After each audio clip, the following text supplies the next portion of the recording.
गाना के भाव रहे कि आरा के उठ लाली लगवलू हरे बोलिया के बाली नहवा दागा नथुनी अरे आरा के उठ लाली लगवलू हरे बोलिया के बाली नहवा दागा नथुनी तो कवना झीला के जिलेबी यह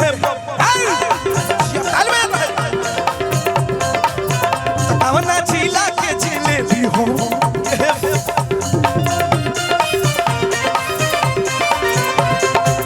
आरा के उठ लाली लगोलू बोलिया के बाली नहवा दाके नथुनी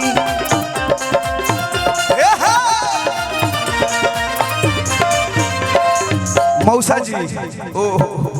भोजपुरिया के मौसा हमरो मौसा लेकिन मौसा आपकी तरफ से बड़ी कम है यार ये कैसे होगा मौसा जी से मऊ में भेंट कर जाऊंगा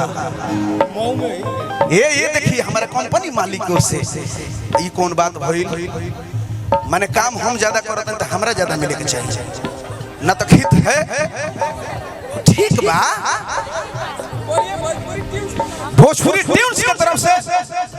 हजारों हजार रुपए का पुरस्कार सभी कलाकारों के लिए और हम लोग लगातार गाना देने का काम करेंगे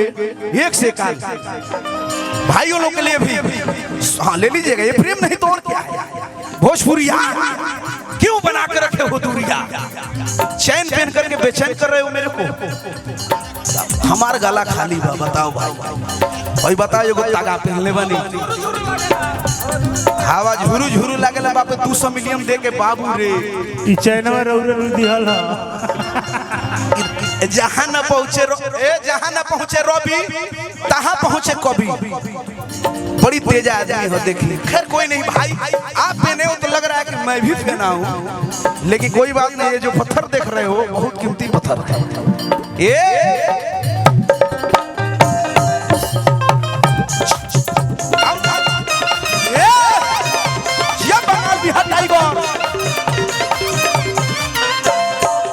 रोको मिश्रा जी आइल बनी बोली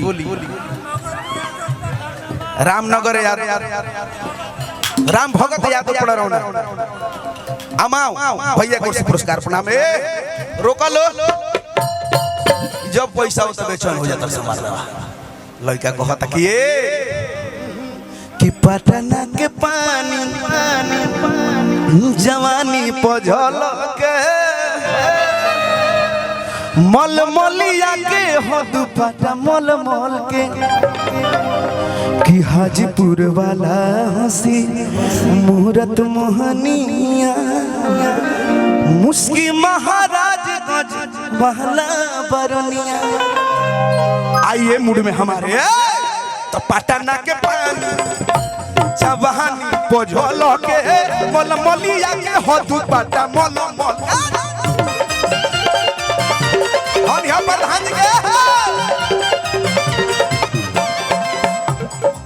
पटना के पानी जवानी पझल के मल मलिया के हो दुपट्टा मल मल